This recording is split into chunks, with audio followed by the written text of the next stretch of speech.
Hello friends, कैसे हैं आप सब। Welcome back to my YouTube channel. तो आज हम पढ़ेंगे एटॉमिक एब्जॉर्प्शन स्पेक्ट्रोस्कोपी के बारे में, जो कि 7th सेम में यूनिट 2 में चैप्टर नंबर 3 है। इसमें मेन जो है वो प्रिंसिपल है, इंस्ट्रूमेंटेशन एंड एप्लीकेशंस हैं। ये 10 मार्क्स में क्वेश्चन पूछा जाता है। इसकी इंटरफेरेंस भी है, वो इतना इम्पॉर्टेंट नहीं है, वो हम आगे कवर करेंगे। तो मेन आज इस वीडियो में हम कवर करेंगे प्रिंसिपल, इंस्ट्रूमेंटेशन एंड एप्लीकेशंस। सबसे पहले एटॉमिक एब्जॉर्प्शन स्पेक्ट्रोस्कोपी होती क्या है। इससे प्रीवियस लेक्चर में हमने पढ़ा था फ्लेम फोटोमेट्री के बारे में। उसमें क्या था कि हम मेटल्स की डिटेक्शन करते हैं फ्लेम को यूज़ करके, और वो एमिशन पे बेस्ड है। इसमें थोड़ा सा डिफरेंट है, ये एब्जॉर्प्शन पे बेस्ड रहेगी। ठीक है, मेटल्स की डिटेक्शन करेंगे और मेनली जो है क्वान्टिटेटिव डिटर्मिनेशन करेंगे हम। तो सबसे पहले आइए जानते हैं डेफिनेशन के थ्रू कि एटॉमिक एब्जॉर्प्शन स्पेक्ट्रोस्कोपी होती क्या है। It is an absorption spectroscopy, ठीक है, which is used in detection of metals. Metals की डिटेक्शन में यूज़ करते हैं एंड एब्जॉर्प्शन पे बेस्ड है। मेनली क्या फाइंड आउट करती है, ये क्वांटिटी डिटरमाइन करती है एलिमेंट्स की। जैसे कि हम ब्लड सीरम में कैल्शियम की डिटेक्शन करते हैं, मैग्नीशियम की, सोडियम की, पोटाशियम की। ठीक है, लाइक टैप वाटर में हम मैग्नीशियम आयंस कितने हमारे प्रेजेंट हैं, बियर सैंपल में हमारे कॉपर आयंस कितने प्रेजेंट हैं, पेट्रोल में हमारे लेड आयंस कितने प्रेजेंट हैं, एडिबल आयंस में हमारे सोडियम कितना प्रेजेंट है, यूरिन में हमारा सेलेनियम कितना प्रेजेंट है। तो बेसिकली हम क्वांटिटी फाइंड आउट कर रहे हैं। ठीक है, एक साइंटिस्ट आया था एलन बेश, इसने 1955 में ये टेक्निक दी थी। ये one of the best technique है। ठीक है, इसमें क्या करते हैं हम, चाहे हमारा मिक्सचर एक्वेस हो चाहे नॉन एक्वेस हो, मींस बिना हम एलिमेंट्स को सेपरेट किए हुए, या लाइक एक से ज़्यादा हमारी मेटल्स अगर प्रेजेंट हैं अगर किसी मिक्सचर में, तो उसमें हम क्या करते हैं, बिना सेपरेट किए हुए उनको ईजिली उनकी क्वान्टिटी को फाइंड आउट कर सकते हैं। लेकिन ऐसा फ्लेम फोटोमेट्री में नहीं था। तो इसका प्रिंसिपल क्या बोलता है, जैसे हमारा लिक्विड सैंपल है जिसके अंदर मेटालिक सॉल्ट है, ठीक है, उसको जैसे ही हम फ्लेम प्रोवाइड करेंगे और एटोमाइज़र या नेबुलाइज़र की हेल्प से वो फ्री एटम न्यूट्रल एटम्स में कन्वर्ट हो जाएंगे। ये हम आगे पढ़ेंगे कैसे कन्वर्ट होते हैं। न्यूट्रल एटम्स में कन्वर्ट हो जाएंगे। उन न्यूट्रल एटम्स को जैसे ही हम रेडिएशंस देंगे, रेडिएशंस कहाँ से देंगे, हम मोस्टली हम यूज़ करते हैं होलो कैथोड लैम्प, जिसको हम HCl भी बोलते हैं। ये रेडिएशंस जब हम देंगे तो ये ग्राउंड स्टेट से हमारे जो मेटल है, जो मेटल के एलिमेंट हैं, ये क्या करेंगे, रेडिएशंस एब्जॉर्ब करके ये ग्राउंड स्टेट से एक्साइटेड स्टेट में मूव कर जाएंगे। और हमें पता है एक्साइटेड स्टेट जो है वो अनस्टेबल स्टेट है, लेकिन ये जो एब्जॉर्ब इन्होंने किया है ग्राउंड स्टेट से एक्साइटेड स्टेट में, तो इसी हम एब्जॉर्प्शन को मेज़र करेंगे। इससे हम क्या फाइंड आउट करेंगे, कंसनट्रेशन ऑफ मेटेलिक एलिमेंट, इस जो इसने ये एब्जॉर्ब किया है पार्टिकल्स ने। ठीक है, अब जो हमारा ये सॉल्ट है सैंपल, कैसे हम इसको फ्री न्यूट्रल एटम्स की फॉर्म में लेके आते हैं उसके बारे में थोड़ा सा स्टडी करेंगे। ये देखो, ये हमारा सैंपल था, ये हमें डायरेक्ट फ्री न्यूट्रल एटम्स की फॉर्म में मिल गया। तो ये कैसे आता है, इसको हम थोड़ा सा डिटेल में पढ़ेंगे। जैसे ये हमारा सैंपल था, इसके अंदर लिक्विड और सॉलिड दोनों प्रेजेंट है। ये मेटालिक सॉल्ट, ठीक है, इसमें हमारी जो मेटल है जिसकी हमें कंसनट्रेशन फाइंड आउट करनी है। तो जैसे हम इसको फ्लेम देंगे, हमारा सॉल्वेंट वेपराइज हो जाएगा, हमारे पास सॉलिड रेजिड्यू रह जाएगा। उसको अगेन वेपराइज करेंगे, उसको अगेन हीट देंगे, ठीक है, तो वो फाइन ड्रॉपलेट्स की फॉर्म में आ जाएगा, गैसियस फॉर्म में, with the help of atomiser.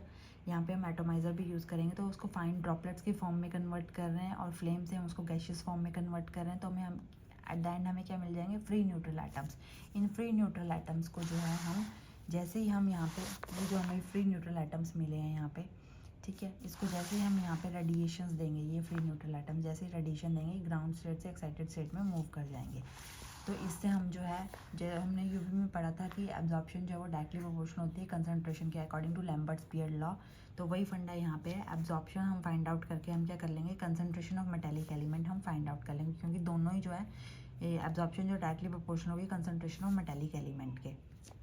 अब इसी चीज़ को हम कहानी में कैसे करेंगे, कि जैसे ही हमने लिक्विड सैंपल को इंट्रोड्यूस किया, AS here is a atomic absorption spectroscopy, तो वो कन्वर्ट हो जाएगा फाइन एटम्स में बाय यूजिंग एटोमाइज़र और नेबुलाइज़र और फ्लेम की हेल्प से। ठीक है, ये न्यूट्रल एटम्स जैसे ही एब्जॉर्ब करेंगे रेडिएशंस को, वो मूव कर जाएंगे ग्राउंड स्टेट से एक्साइटेड स्टेट में, एक्साइटेशन हो जाएगा उनका।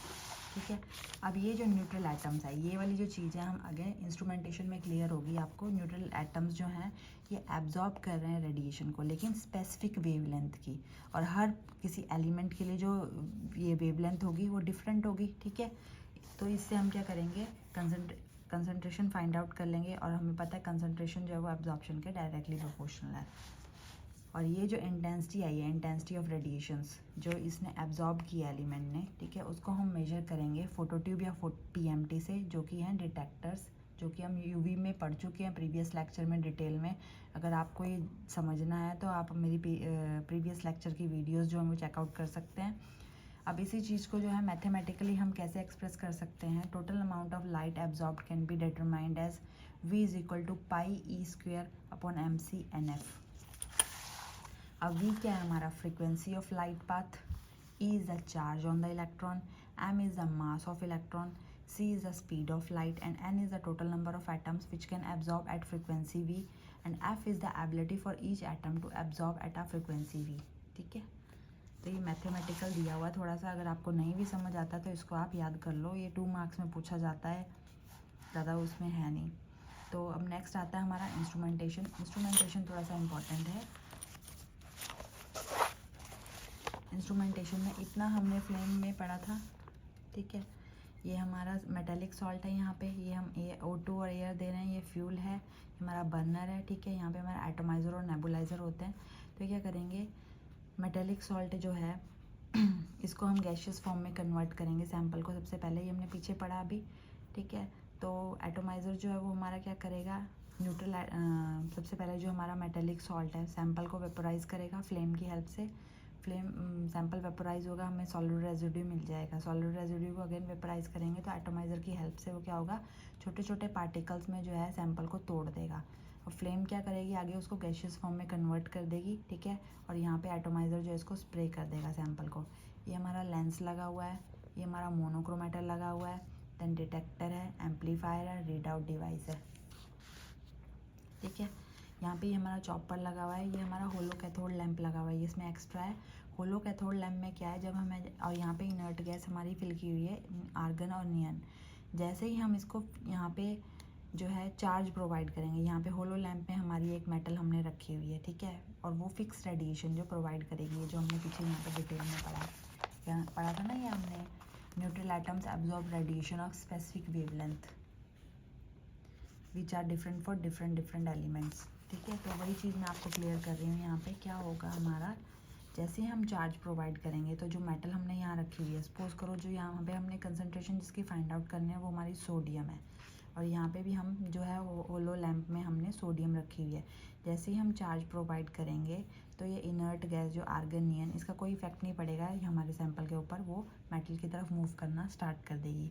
जैसे ही वो मेटल की तरफ मूव करेगी तो जो मेटल हमने यहाँ पे रखी हुई है सोडियम, सपोज करो हमने यहाँ पे रखी है सोडियम, तो वो एमिट करेगी रेडिएशन। अब हमें पता है कि सोडियम जो है कितनी वेवलेंथ की जो रेडिएशन है वो एमिट करती है 589 पे, तो वो एमिट करेगी रेडिएशन ऑफ 589 नैनोमीटर, ठीक है। तो चॉपर क्या करोगे, मॉड्यूलेट करेगा उस फ्रीक्वेंसी को, या तो बढ़ाएगा या कम करेगा, ठीक है। फिर जैसे ही वो फ्लेम के पास जाएगी, फ्लेम के यहाँ पे हमारा जो है फाइन एटम्स के फॉर्म में हमारा सैंपल पड़ा हुआ है, और ये क्या करेगा, रेडिएशन को एब्जॉर्ब करेगा। रेडिएशन को एब्जॉर्ब करेगा, पीछे भी हमने दिखाया था ना चार्ट के फॉर्म में, जैसे यहाँ पे दिखाया था हमने, हमारा सैंपल जो है यहाँ पे न्यूट्रल एटम्स की फॉर्म में आ गया, फिर इसने रेडिएशन एब्जॉर्ब की। तो उसी कहानी को जो है डिटेल में मैं बता रही हूँ कैसे उसने रेडिएशन को एब्जॉर्ब की। ये होलो कैथोड लैंप से हमारी रेडिएशन आ रही है, इसने एब्जॉर्ब करके एक्साइटेड स्टेट में मूव करेंगे। तो इसमें क्या है हमारा, जैसे ये पीछे से रेडिएशन आई, ये लेंस है, ठीक है, यहाँ से पास करेंगे। फिर यहाँ पे मोनोक्रोमेटर लगा है, मोनोक्रोमेटर क्या करेगा, पॉलीक्रोमेटिक लाइट को मोनोक्रोमेटिक लाइट में कन्वर्ट कर देगा। देन डिटेक्टर है, डिटेक्टर जो है हमारे कौन से डिटेक्टर हैं, photo tube and photo multiplier, वो डिटेक्ट कर लेंगे, यहाँ पे एम्पलीफाई कर लेंगे सिग्नल को। और read out device, read out device में अब हमें पता है कि सोडियम है, ठीक है, यहाँ से भी हमने सोडियम दिया, तो वो जो हमारी रीडिंग्स हैं वो 589 नैनोमीटर पे ही आएंगी, दूसरे पे नहीं आएंगी। लेकिन अगर सपोज करो यहाँ पे हमने सोडियम रखा और यहाँ पे हमारा कैल्शियम है, तो ये इस रेडिएशंस को एब्जॉर्ब नहीं करेगा, ठीक है। तो इसमें हर बार क्या होगा, हमें यहाँ पे हर बार मेटल चेंज करके देखनी होगी कि हमारा यहाँ पे कौन सा मेटेलिक सॉल्ट जो है वो प्रेजेंट है। इतनी सी कहानी है इसकी, देखिए आपको क्लियर होगी। जैसे कि हर एलिमेंट की वेवलेंथ जो है वो अलग होती है, जैसे सोडियम जो है 589 पे एब्जॉर्ब करता है, पोटाशियम जो है 766 है इसकी नैनोमीटर, बेरियम की 554, कैल्शियम की 622 और लिथियम की 670 और 672, ठीक है। तो इसके कंपोनेंट्स में कौन कौन से हमारे radiation source, chopper, sample cell, atomiser, burner, monochromator, detector, amplifier, read out device. तो रेडिएशन सोर्स के बारे में हमने पढ़ लिया कि हम होलो कैथोड लैम्प जो है मोस्टली यूज़ करते हैं। यह करता है, इसमें हम मेटल प्लेस करेंगे और वो क्या करेगी, एमिट करेगी रेडिएशन को। जैसे कि हमने अगर सोडियम रखा है तो वो कितने पे एमिट करेगी रेडिएशन को, 589 नैनोमीटर पे। नेक्स्ट है हमारा चॉपर। चॉपर मैंने अभी बताया पीछे कि ये मॉड्यूलेट करेगा इंटेंसिटी ऑफ बीम लाइट को, या तो कम करेगा या ज़्यादा करेगा। नेक्स्ट है सैंपल सेल, जिसके अंदर हमारा सैंपल रखा हुआ है, ठीक है, नॉन मेटेलिक सॉल्ट जो हमने रखा हुआ है। एटोमाइज़र, एटोमाइज़र क्या करेगा, हमारे सैंपल को जो है फाइन ड्रॉपलेट्स की फॉर्म में लेके आएगा और उसको स्प्रे करेगा ताकि वो फ्लेम के साथ कंबाइन होकर गैशियस फॉर्म में कन्वर्ट हो सके। नेबुलाइज़र का काम भी यही है, ठीक है। बर्नर, बर्नर के बारे में हम डिटेल में फ्लेम फोटोमेट्री में पढ़ चुके हैं, तो ये आप प्रीवियस लेक्चर में जाके चेकआउट कर सकते हैं इस वीडियो को। नेक्स्ट है हमारा मोनोक्रोमेटर। मोनोक्रोमेटर में हम प्रिज्म या ग्रेटिंग यूज़ कर सकते हैं। ये हमें desired frequency means polychromatic light को मोनोक्रोमेटिक लाइट में कन्वर्ट करेगा। डिटेक्टर हमने यूवी में पढ़े थे, photo multiplier and photo tube, ये आप प्रीवियस लेक्चर में जाके देख सकते हैं यूवी में, और वहाँ पे मैंने डिटेल में कवर किया हुआ है। फोटो मल्टीप्लायर ट्यूब जो है मेनली हम डिटेक्टर यूज़ करते हैं। एम्पलीफायर क्या करेगा, हमारे जो पीछे से सिग्नल्स आ रहे हैं उनको एम्पली करेगा, मीन्स बढ़ाएगा, इंक्रीज़ करेगा सिग्नल को। कौन सा हम एम्पलीफायर यूज़ करते हैं, लॉक इन एम्पलायर हम यूज़ करते हैं। नेक्स्ट है हमारा read out device. Read out device में हम चार्ट रिकॉर्डर और डिजिटल यूज़ करते हैं, ठीक है, जिससे हमें जो है रीडिंग्स ईजिली आ जाती हैं। तो बहुत ईजी है इसका इंस्ट्रूमेंटेशन। नेक्स्ट है हमारा एप्लीकेशंस। एप्लीकेशंस कहाँ कहाँ पे हम इसको यूज़ करते हैं, मेटल्स की डिटेक्शन के लिए यूज़ करते हैं, एनालिटिकल केमिस्ट्री में यूज़ करते हैं, ठीक है, मिनरलॉजी में मींस मिनरल की स्टडी में, वाटर सप्लाईज में, metallurgy means study of metals, soil analysis वगैरह में ये कितने अमाउंट में हमारा जो है एलिमेंट्स प्रेजेंट हैं। नेक्स्ट है हमारी क्वालिटेटिव एनालिसिस करते हैं हम किसी मेटल को आइडेंटिफाई करने के लिए कौन सी मेटल हमारी प्रेजेंट है। नेक्स्ट है हमारी क्वान्टिटेटिव एनालिसिस भी हम करते हैं, ठीक है। क्वांटिटेटिव एनालिसिस ये हमने यहाँ पे पीछे की थी कि हमारी कितने अमाउंट में जो है एब्जॉर्प्शन जो है डायरेक्टली प्रोपोर्शनल होगी कंसंट्रेशन के, तो उससे हम फाइंड आउट कर लेंगे कि क्वांटिटी कितनी प्रेजेंट है। नेक्स्ट है detection of metals in food industry, blood serum, edible ions, tap water, petrol etcetera में, जैसे ये हमने पीछे कवर किया था यहाँ पे। जैसे टैप वाटर में हम मैग्नीशियम आयन जो है हमारा कितने अमाउंट में प्रेजेंट है, बीयर सैंपल में कॉपर आयन कितना प्रेजेंट है, ठीक है, लेड कितना प्रेजेंट है पेट्रोल में, एडिबल आयंस में सोडियम कितना प्रेजेंट है, एंड सेलेनियम कितना प्रेजेंट है यूरेन में। नेक्स्ट आता है हमारा double beam atomic absorption spectroscopy. Double beam में क्या है, सेम वैसा ही है, सब वर्किंग आपको क्लियर हो गई है पहले से। ये सोर्स है हमारा, जैसे वो होलो कैथोड लैम्प था, ये हमारा चॉपर लगा हुआ है जो कि मॉड्यूलेट करेगा रेडिएशन फ्रीक्वेंसी को। ये हमारा सैंपल सेल लगा हुआ है, ठीक है, जिसका हमें फाइंड आउट करना है। ये रेफरेंस है, रेफरेंस मीन्स जिसका हमें पता है। ये बीम रिकम्बाइनर लगा हुआ है, यहाँ पे दोनों की जो है ये कंबाइन हो जाएंगी। ये मोनोक्रोमेटर है देन, जो कि पॉलीक्रोमेटिक लाइट को मोनोक्रोमेटिक लाइट में कन्वर्ट करेगा। देन डिटेक्टर है, सेम वही फोटो मल्टीप्लायर या फोटो ट्यूब डिटेक्टर हम यूज़ करते हैं। देन एम्पलीफायर है, देन रीड आउट डिवाइस है। और इसमें क्या होता है मेनली, बस एक इतना सा डिफरेंस है कि जो रीड आउट डिवाइस है, जो ये रीड करता है, वो क्या करेगा, हमें रेशो देगा सैंपल और रेफरेंस का, ठीक है। आई होप ये वीडियो आपको पसंद आई होगी।